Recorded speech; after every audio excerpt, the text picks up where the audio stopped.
Hello students, आपका बहुत बहुत स्वागत है मेरे यूट्यूब चैनल मुत्कल बायोलॉजी में। आज की वीडियो के अंदर हम टॉपिक जो है वो डिस्कस करने वाले हैं urinogenital system of frog. Hindi में हम इसकी बात करें तो इसका नाम है मूत्रोजनन तंत्र। किसका? मेंढक का। ये आपकी सेकंड यूनिट जो है जिसके अंदर कंपैरेटिव स्टडी की गई है उसके अंदर ये टॉपिक जो आता है। यह पूरा सिस्टम देखिए दो पार्ट्स में डिवाइड है, एक यूरिनो और दूसरा जेनिटल। ठीक है, इसको बेसिकली हम बात करें जो आपकी बुक है उसमें दिया गया है, दोनों साथ साथ बताए गए हैं एक ही टॉपिक के अंदर, यानी कि उसी में आपको यूरिन के सिस्टम बताया गया है, उसी के अंदर आपको जेनेटिकल यानी रिप्रोडक्शन वाला पोर्शन बताया गया है। लेकिन मैं आपको सुविधा के लिए, जिससे कि आप इजीली इस चीज़ को समझ पाओ, उसको 3 पार्ट्स में हम इस टॉपिक को करेंगे आज एक्सक्रीटरी सिस्टम के बारे में। ठीक है, यानी कि यूरिन का फॉर्मेशन किस तरह से होता है और किस तरह से बॉडी से उसको पास आउट किया जाता है, और जो आपका एक्सक्रीटरी सिस्टम है फ्रॉग का उसमें कौन कौन से कंपोनेंट्स होते हैं। ठीक है, तो ये डिटेल हम बात करने वाले हैं।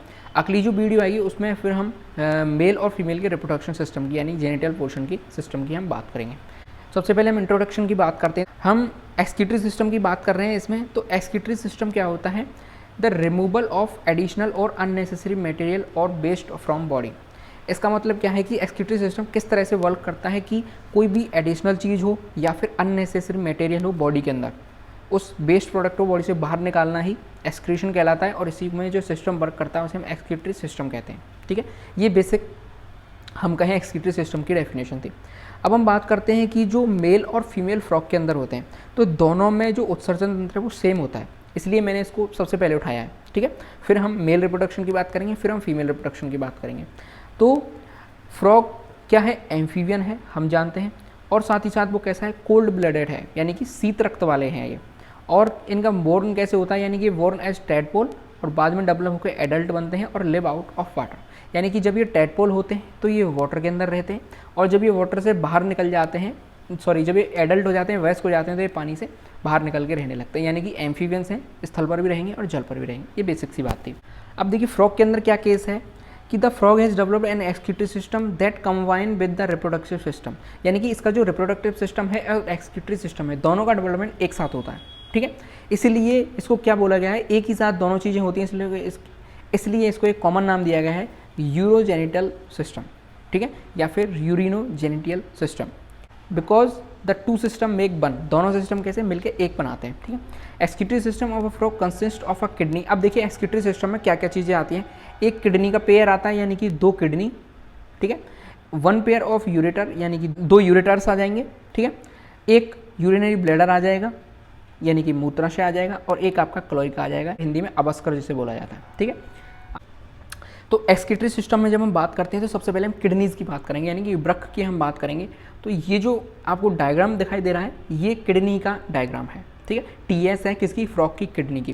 किडनी कहाँ पर स्थित होती है? तो ये देखिए, ये वाला जो आपको रेड दिखाई दे रहा है ये किडनी वाला पोर्शन है। ठीक है, इसके ऊपर फैटी बॉडीज़ पाई जाती हैं, या फिर हम फैट बॉडीज़ कहते हैं। एक प्रवर्ध जैसी संरचना निकली हुई रहती है। ठीक है, जिनमें की एनर्जी स्टोर रहती है। तो हम सिर्फ किडनी के बारे में बात करेंगे आज।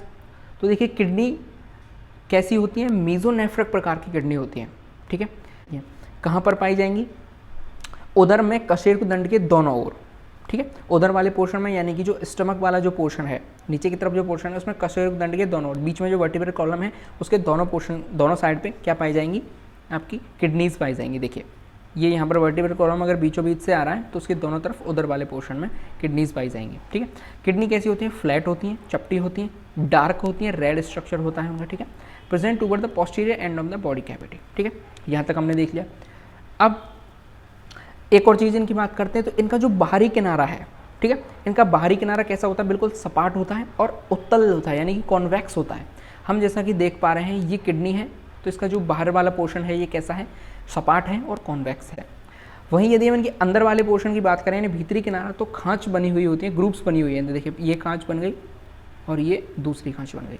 तो इस तरह से ये जो ग्रुप्स बनी हुई हैं ये अंदर वाले पोर्शन में बनी हुई हैं। ठीक है, अब बात करते हैं इसके अलावा, तो हमें अब किसके बारे में डिटेल में अध्ययन करना है। देखिए जब हम हमारी किडनीज की बात करते हैं, ह्यूमंस के एक्सक्रीटरी सिस्टम की बात करते हैं, तो हम किडनी के डिटेल में जाते हैं नेफ्रॉन को पढ़ने। इसी तरह से हमें अगर इनकी किडनी की डिटेल में बात करनी है तो हमें किसको पढ़ना होगा? यूरिनिफेरस टिब्यूल्स को पढ़ना होगा। तो चलिए यूरिनिफेरस टिब्यूल्स की तरफ पढ़ते हैं। तो देखिए ये यूरिनिफेरस ट्यूब्यूल्स का एक यूरिनिफेरस ट्यूब्यूल्स है। ऐसी लगभग कितनी होंगी, 2000 के आसपास नलिकाएं पाई जाएंगी एक किडनी के अंदर, ठीक है। तो जो प्रत्येक मूत्र नलिका है, यूरिनिफेरस ट्यूब्यूल्स को क्या बोला जाता है, मूत्र नलिका, ठीक है। हिंदी में क्या बोलेंगे, मूत्र नलिका। तो प्रत्येक जो मूत्र नलिका है वो 3 भागों से बनी हुई होगी, ठीक है। पहला जो पार्ट है वो है बोमेन कैप्सूल, दूसरा वाला पोर्शन है वो होगा नेक, और तीसरी इसके बाद वाली जो लाइन है ये कहलाएगी इसकी बॉडी, ठीक है। 3 पार्ट्स में डिवाइड हो गई, पहला बोमेन कैप्सूल, दूसरा नेक, तीसरा बॉडी, ठीक है। बोमेन कैप्सूल की यदि हम बात करते हैं तो ये डबल लेयर की एक प्याली जैसी संरचना होती है, जैसा कि आप डायग्राम में देख पा रहे हैं, डबल लेयर की प्याली जैसी संरचना होती है। और इसमें क्या पाया जाता है, ग्लोमेरुलस इसके अंदर पाया जाता है। देखिए ग्लोमेरुलस हमें दिखाई दे रहा है, ये एक छलनी की तरह काम करता है, ठीक है। अब देखिए हम बात करते हैं कि ब्लड किस तरह से इसके अंदर से छन के जाता है। तो देखिए ये रीनल आर्टरी है, जिसे क्या बोलेंगे, ब्रक्कीय धमनी। ब्रक्कीय धमनी से एक एफरेंट एट्रियोल निकलती है, एफरेंट एट्रियोल निकलती है, इसको हिंदी में बोला जाता है अभिवाही धमनिका। तो एफरेंट वाली को क्या बोलेंगे, अभिवाही धमनिका, ठीक है। अब वो अभिवाही धमनिका में से ब्लड आएगा, यहाँ ग्लोमेरुलस के अंदर वो ब्लड छन जाएगा, उसके बाद इफ्रेंट के थ्रू वो बाहर निकल जाएगा, इफ्रेंट एट्रियोल। इफ्रेंट एट्रियोल को क्या बोला जाता है, अपवाही धमनिका, ठीक है।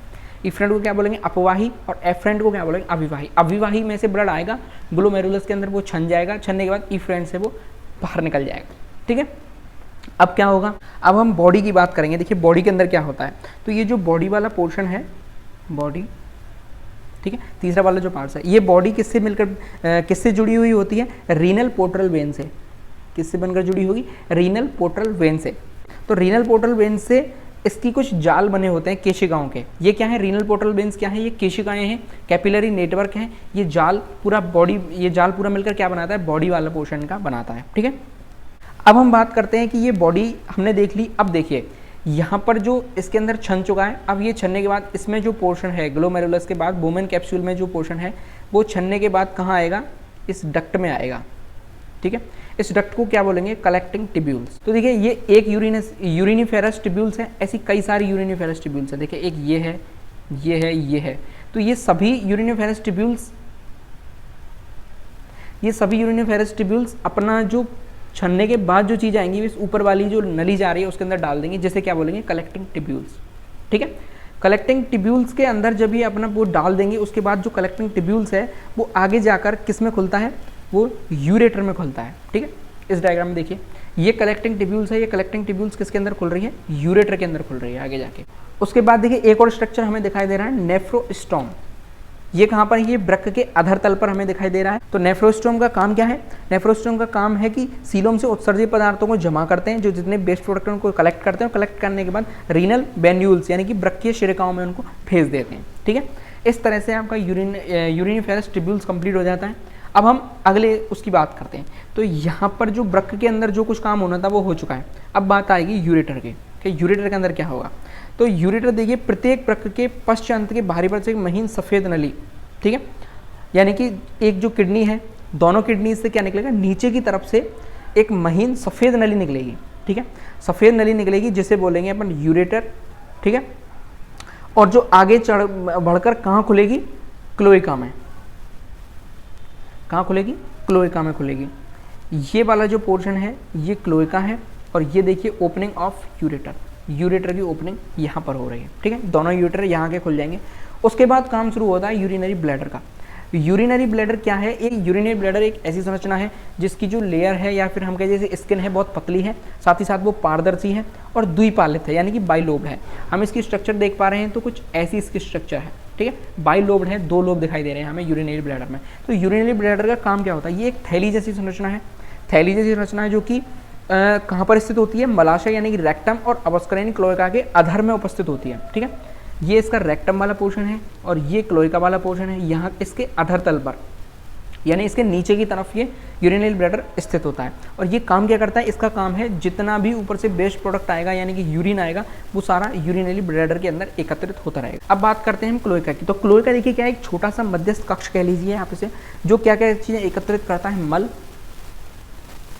युग्मक और मूत्र, तीनों के लिए ये कॉमन काम करता है। यानी कि जो वेस्ट प्रोडक्ट है मल वो भी यहीं से निकलेगा, जो गैमेट्स बनेंगे वो भी यहीं से निकलेंगे और जो यूरिन बनेगा यानी कि मूत्र बनेगा वो भी यहीं से निकलेगा। तो क्लोएका क्या हो गया, एक कॉमन पास हो गया इनके लिए, ठीक है, एक कॉमन रास्ता हो गया सभी के लिए। अब हम क्लोएका की बात करते हैं तो क्लोएका आगे चल के एक वृत्ताकार यानी कि सर्कुलर क्लोएकल अपर्चर में खुलता है। ये क्लोएका है, ये क्लोएका कहाँ खुल रहा है, इस सर्कुलर वृत्ताकार में खुल रहा है जिसका नाम है क्लोएकल अपर्चर। हिंदी में क्या बोलेंगे, अवस्कर छिद्र। अवस्कर छिद्र में खुलता है जो कि स्फिंक्टर मसल्स द्वारा नियंत्रित रहता है। अवस्कर छिद्र कहाँ पाया जाएगा, पश्च पादों के आधार के बीच, जो पीछे वाले जो पोर्शन होंगे इनके हिंड लिम्फ होंगे उनके बीचों बीच में अवस्कर छिद्र पाया जाएगा यानी कि क्लोएकल अपर्चर पाया जाएगा। हम मेंढक की बात करते हैं तो देखिए मेंढक कैसा प्राणी है, यूरियोटेलिक प्राणी है। यूरियोटेलिक का मतलब क्या होता है कि इसका जो मेन वेस्ट प्रोडक्ट है वो कौन सा है, यूरिया, यानी कि यूरिया को निकालता है। जो अब यूरिया को आप डायरेक्ट बॉडी से बाहर नहीं निकाल सकते, उसको पानी उसके लिए जरूरी है। तो यूरिया जब पानी के अंदर घुल जाता है तो उसे हम तरल मूत्र कह देते हैं, जिसे इंग्लिश में बोला जाता है यूरिन, ठीक है। हिंदी में बोलेंगे मूत्र और इंग्लिश में बोलेंगे यूरिन। तो यूरिन को बॉडी से बाहर निकाल दिया जाता है, एक्सक्रीट कर दिया जाता है। तो इस तरह से फ्रॉग का जो एक्सक्रीटरी सिस्टम है वो काम करता है। आई होप आपको वीडियो अच्छी लगी होगी, आपको समझ में आ गया होगा। अगर आपको वीडियो अच्छी लगी हो तो लाइक जरूर कर दीजिएगा। अगले लेक्चर में हम मेल रिप्रोडक्टिव जो सिस्टम है फ्रॉग का उसके बारे में बात करेंगे। तब तक चैनल को जरूर सब्सक्राइब कर लें। देश से प्यार करें, माता पिता से प्यार करें। जय हिंद।